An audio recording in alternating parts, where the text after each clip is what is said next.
I just wanted just related to that. I had heard that you have your own kind of Lao media, or you have a 416 batch, or how are you getting your own perspective out that we could follow?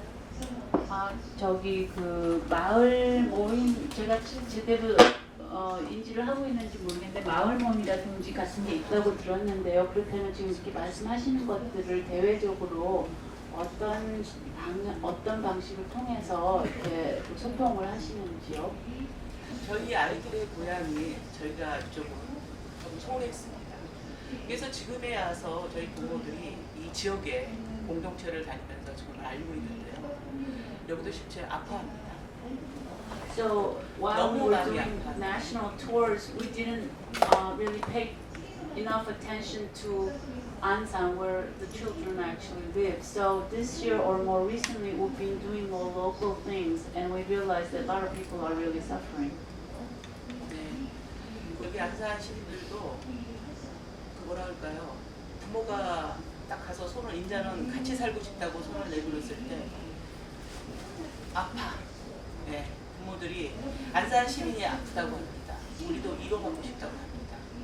그래서 이 세월호 유가족들이 이게 너무 안을 게 많아요. So now the parents visit, say, community organizations, and we extend our hand and say, look, we want to live among you, with you. And the citizens, they say, it is hurting us. So we feel as family members, there's just so much for us to do. While we have to carry our own burdens, we feel as if we need to also carry the burdens of the citizens. 그러나 한편으로는 또 희망도 보입니다. 저희 그 젊은 친구들이요. 중고등학생, 대학생서부터 저희들이 금요일에 돌아와요. 우리 아이들이 돌아오는 시간에 피켓팅을 하기 시작했거든요. 피켓팅과 설명하는 시간에 거의 학생들의 그 부모가 학생들의 참여가 어마어마하게 많습니다. But we also see new hopes. We've been holding this event thing called a comeback on Friday, which is a kind of a memorial thing. And the participation of middle school students, high school students, and even college students, they have been really great. So, 그래서 실실된 말만 학생들한테 전달이 된다면 이것을 잊지 않고 가져갈 수 있습니다. so as long as we can get the words out to students to what really happened and not what the press is saying, I think that this thing could go on. 추가로 소통의 부분에 대해서 좀 더 얘기하고자 하면요. 어떤 활동을 하고 있냐 알리기 위해서 이걸 질문하신 것 같은데. So if I may add a few words about how we get our words out, I think your question was what do we do? What are some of our activities to let what we're doing known to a larger public? I think that was the question. I think it was 어떻게 제대로 알 수 있을까? 우리가 밖에서 여기 언론에 참여해 돼 있으면 어떻게 제대로 우리가 이해하고 사람한테 선포할 수 있을까? 뭐 그런 질문 아닌가요? 네. So let me 지금 그 질문에 대한 답에서 보충 설명을 하겠습니다. let me add a few words. 첫 번째 저기 보시고 있는 416 TV라고 있습니다. 저희 가족협에서 운영하고 있는 over TV. there you see it says April 16 or 416 TV. So that's one medium. 저것을 통해서 실제 인터넷에 들어가서 저희 활동 내역들을 다 공유할 수 있습니다. You can access on the internet everything that we do there on the internet. 두 번째 저희가 진행하고 있는 부분은 416 가족협의회 홈페이지가 있습니다. We also have a homepage, the 416 Family Council homepage. 416 가족 협의회. 416 홈페이지를 통해서 저희들이 지금 현재 활동하고 있는 활동과 앞으로의 계획들이 내용을 다 저기 전달받을 수가 있습니다. So you could find out about what has happened and what we plan to do in the future on the homepage. 그다음에 세 번째 지금 진행하고 있는 거는 국내 말고 해외입니다. We also have activities overseas. 해외에 지금 저희들이 좀 도움을 받아서 해외에 지금 현재까지는 제가 파악하고 있는 게 46분이 해외에 계신 분들이 별도의 이런 운영방을 만들어서 운영을 하고 있습니다. So we've had supporters from overseas, and I think if I'm correct, 46 individuals have their own presence, web presence. 그리고 지금까지 계획하고 지금 그렇게 세 가지로 크게 세월호 참사에 대한 진행 과정이나 계획들을 지금 홍보하고 소통의 과정으로 알리고 있고요. 추가로 하고자 하는 계획이 있습니다. So these are 3 different ways you can access information about our activities, and then there are some things that we're planning that have not yet taken place. 그 첫 번째로 지금 진행하고자 하는 게 세월호 참사에 대해서 지금까지 진행됐던 과정에 대한 부분과 매 주가 되든 매 월이 되든 일단은 그 월로 계획을 하고 있고요. 그 지역 주간지 개념에 주간지라고 하면 이해가 그 주간지 개념에 그 세월호 알림 홍보 그 소책자 이런 부분을 기획하고 있습니다. 지역 일간지 주간지 개념의 신문 이렇게 표현해서. So what we plan to do is to publish I think it's going to be a monthly, although we have not decided upon it. It's going to be a monthly, a publication offline, not online, but offline, local newspaper, monthly newspaper. Or it could be a pamphlet. 그래서 요 자리를 마치고 가실 때 여기 함께 계신 분들이 계신데 저희 가족협의 홈페이지 주소와 416TV 그 인터넷으로 직접 이렇게 확인할 수 있는 그런 저희 협의회의 홈페이지 주소들을 다 좀 메모해 가셔서 주위에 홍보해 주시면 좋을 것 같습니다. So we have other members from the family council. So as you leave, it would be great if you could all take down the address of the homepage as well as the our TV address on the website. It's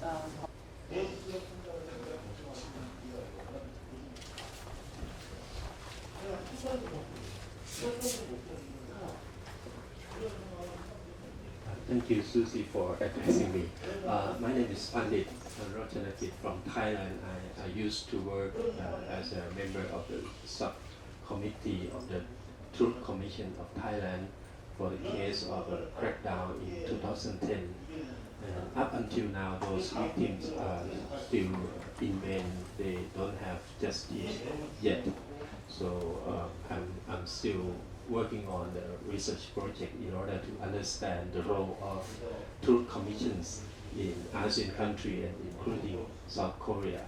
And I've been to Gwangju in May this year to observe the Gwangju uprising, and I saw a group of people talking about Sewon ferry incident, and it's very emotional to see how people react at the politician. There was one politician appeared in the crowd and people yelled at him that he didn't do anything to support the victims and relatives. And this morning is a first-hand experience of mine to be at the high school. It's very emotional. I think it's very moved, and I please have my condolence for your family, for your loss, and so I can myself claim a representative of Thai people who are suffering from authoritarian rule as well, and those businessmen who totally ignorant of for the safety of people. So I really admire your organization in the ways in which you keep trying and trying, and I know finding the truth or finding fact is really emotional, but you can handle that so well, and I hope it can continue your energy to work out for the truth at last. But truth is always partial, it's not the whole thing, but there are many approaches, probably artistic approach that can, help and heal the feeling that really overwhelming throughout the years. And yes, thank you so much for sharing your story. And I have a quick question, just to ask you about the role of Truth Commission that appointed by the government, and how relatives, the family council of the victim will engage with the Truth Commission. Thank you.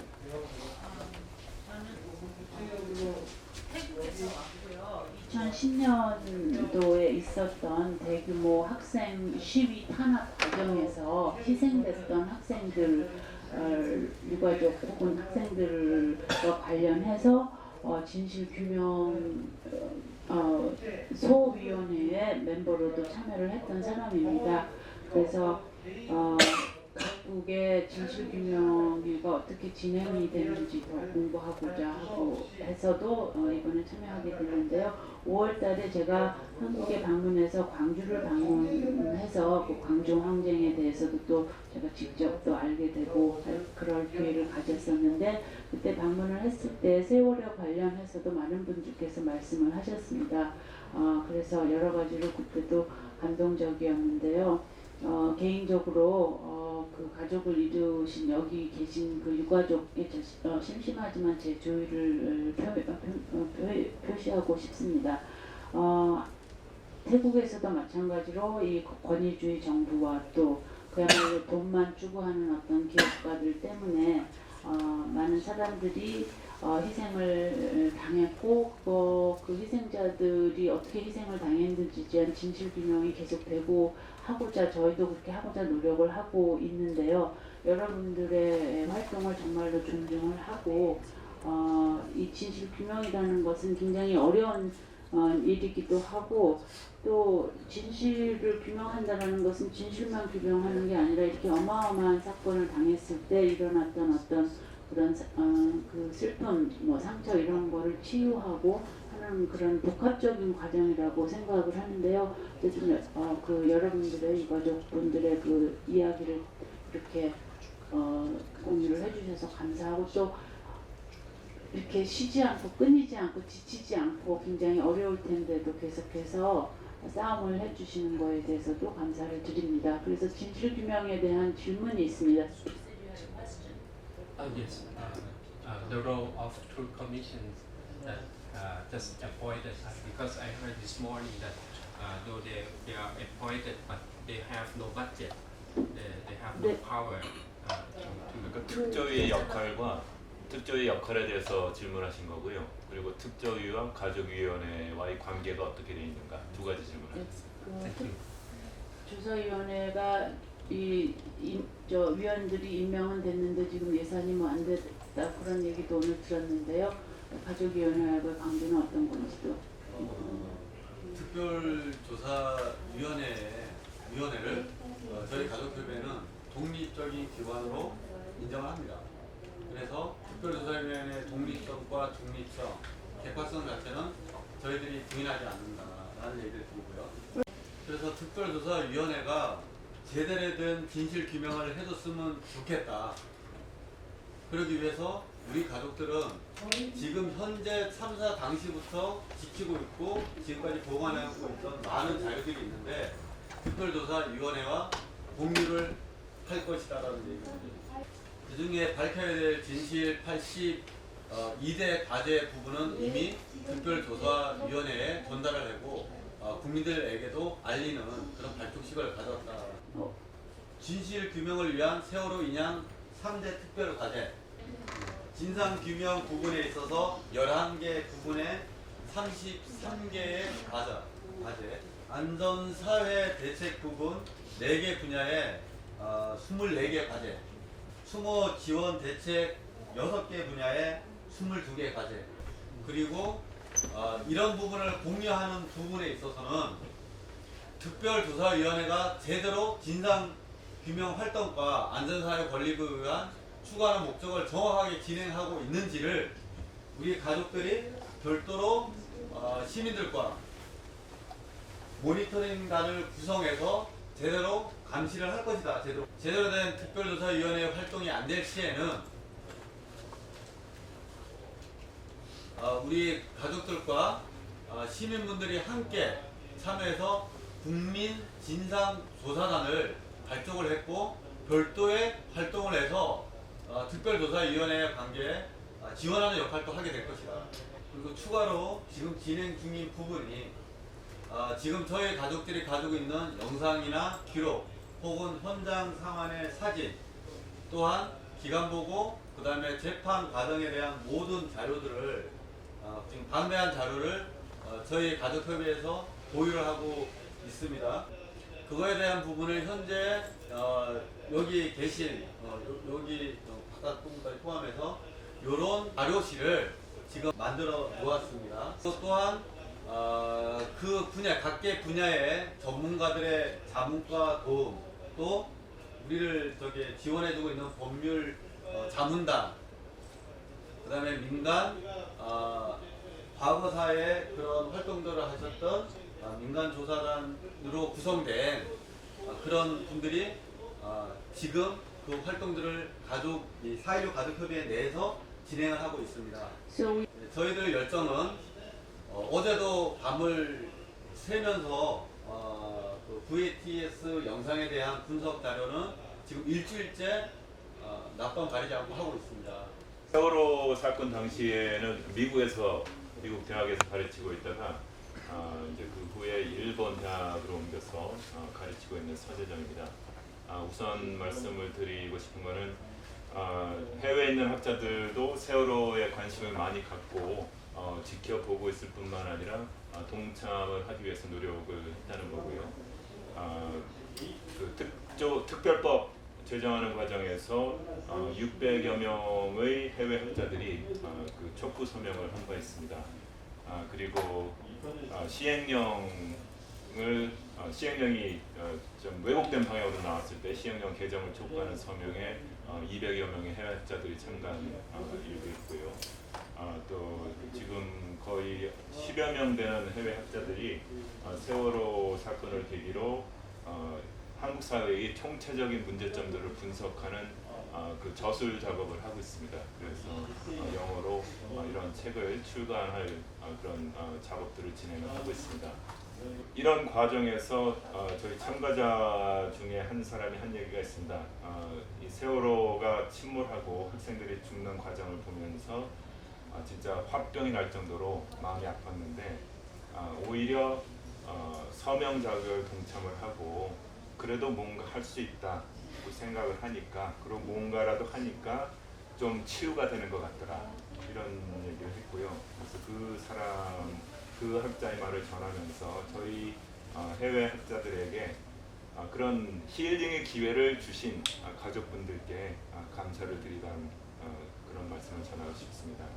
그리고 마지막으로 질문을 드리고 싶은 것은 사실 대단하다는 생각이 듭니다. 저도 자식을 키우는 부모인데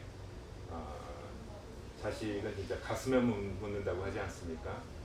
근데 그런 슬픔을 딛고 이렇게 건강한 사회를 위해서 안전한 사회를 위해서 또 진실 규명을 위해서 나설 수 있다는 게 굉장히 대단하다는 생각이 들면서도 또 한편으로는 어떻게 그렇게 하실 수 있는지 이해가 안 되기도 합니다. 그래서 그런 힘과 에너지를 어디서 받으시는 건지 궁금합니다. 어디서 그런 힘이 나오느냐고 물어보셨는 질문이었는데 설명이 길어서 죄송하고 그 힘은 그냥 찬호에게서 나오는 부분이 아니다라고 생각합니다. 그 찬호는 내 자식이기 때문에 부모로서 당연한 것이지만 부모가 자식을 가슴에 묻는다는 표현에 있어서 자식을 위해서 지금까지 아무것도 진행이 안 됐기 때문에 해준 게 없어요. 그래서 하늘에서 지켜보고 있을 텐데 그 나약한 모습을 보일 수 없어서 내가 나약하지 않아지려고 지금까지 울어보지도 못하고 있다라는 표현이 설명이 될 수 있는지 그게 첫 번째 힘이다. 부모로서 산호를 위해서 솔직한 표현이 그 표현이 하나가 있을 수 있겠고, 두 번째 힘은 이렇게 함께 해주시는 여러분들과 지금 함께 자리에 있지는 못하지만 항상 응원을 해주시는 그런 분들한테 진짜 정의롭게 올바르게 행동을 해야 되겠다는 그런 이제 책임감, 그다음에 의무감, 그런 것들이 힘을 주는 게 아닌가. 그걸 짧게 표현한다고 하면 조금 전에 교수님이 얘기하신 것처럼 세월호를 기억하고 아파하고 함께 해주시는 그런 분들의 따뜻한 마음이 이런 힘이 있게 만드는 거 아닌가 싶습니다. 네, 4.16 가족협의회 회원이신 성호 엄마 그리고 그 예은 아버님 두 분의 얘기를 중간에 한번 좀 들어보면서요. 그래서 성호 엄마는 엄마로서 어떠한 삶을 살고 계신지 말씀을 좀 준비해 주시고요. 그리고 4.16 가족협의회 회원들이 이 삶을 어떻게 극복해 나가려고 하는지는 집행위원장님이 이야기를 좀 준비해 주시면 감사하겠습니다. 이 국가폭력이라는 것 제가 알고도 넘어갔고 알면서도 공감하지 못했고 그랬던 것들을 책에서만 읽었고 역사 속에서만 알았던 것들이 제 삶으로 들어왔고요. 제 삶으로 들어오면서 그 아이 목숨값으로 제가 그 아이가 다 하지 못한 것, 그 아이를 위한 일들, 그 일을 하지 않으면 안 되는 엄마로 살게 됐습니다. 저희들은 잘 지내려고 굉장히 애를 쓰고 있습니다. 건강하게 지내려고 애를 많이 쓰고 있고요. 정신 똑바로 차리고 살려고 굉장히 애를 많이 쓰고 있습니다. 너무 아프고 너무 당혹스러워서 지금도 많은 분들이 저도 어제도 천안에 간담회 갔다 왔는데도 그렇게 열심히 세월호 참사와 관련해서 관심을 갖고 활동하시는 분들 지금도 물어보세요. 뭘 해야 됩니까? 뭘 해야 될까요? 알려주세요. 지금도 그 질문을 하세요. 그런데 가만히 보니까 그게 아니더라고요. 몰라서 묻는 게 아니고 당혹스러운 겁니다. 너무나 황당한 거예요. 어이가 없고 당혹스러운 겁니다. 다 기억해요. 전 국민이 다 기억하고 있습니다. 잊어버릴 수가 없죠. 그 집단적으로 그 어린 아이들이 죽어가는 장면을 생방송으로 지켜봤는데 그걸 어떻게 잊습니까? 잊을 수가 없죠. 그런데 그것만 회상을 해도 너무나 고통스러운 거죠. 힘든 거죠. 더 나아가서 이걸 내가 어떻게 받아들여야 되고 어떻게 내가 이것을 표현을 해야 되지? 당혹스러운 거죠. 결론적으로 드리고 싶은 말씀은 이런 상황을 어떻게 이겨내느냐, 극복하느냐, 그 다음 단계를 어떻게 나갈 수 있느냐, 이게 매우 중요하고 어렵지만 중요한 문제가 아닙니다. 그래서 마지막으로 부탁을 드리고 싶은 건 고통스럽습니다. 당혹스럽습니다. 잊지는 않고 있는데 도대체 무엇을 내가 어떻게 해야 될지 판단을 할 수가 없습니다. 그럼에도 불구하고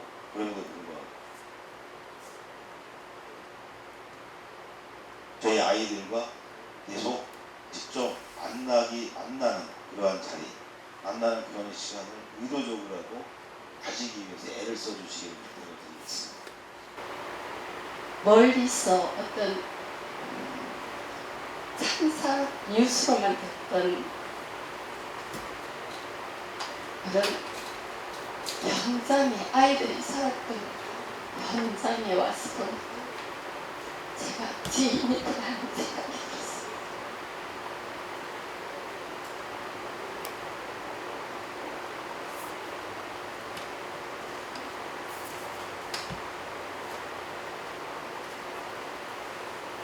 왜 지금 현재 이렇게 밝은 세상에서 그런 진실이 되지 않는지 그 이유를 저도 잘 모르고 정말 그게 궁금합니다.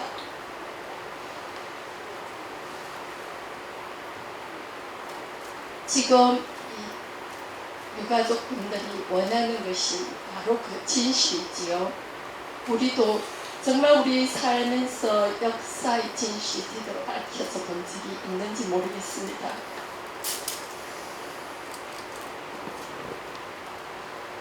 늦었지만 앞으로 제 삶이 어떤 그 후세대의 삶에서 물을 끼치지 않는 진실이 펼치는데 제가 관심을 갖고 살아야 되겠다는 그런 생각이 듭니다.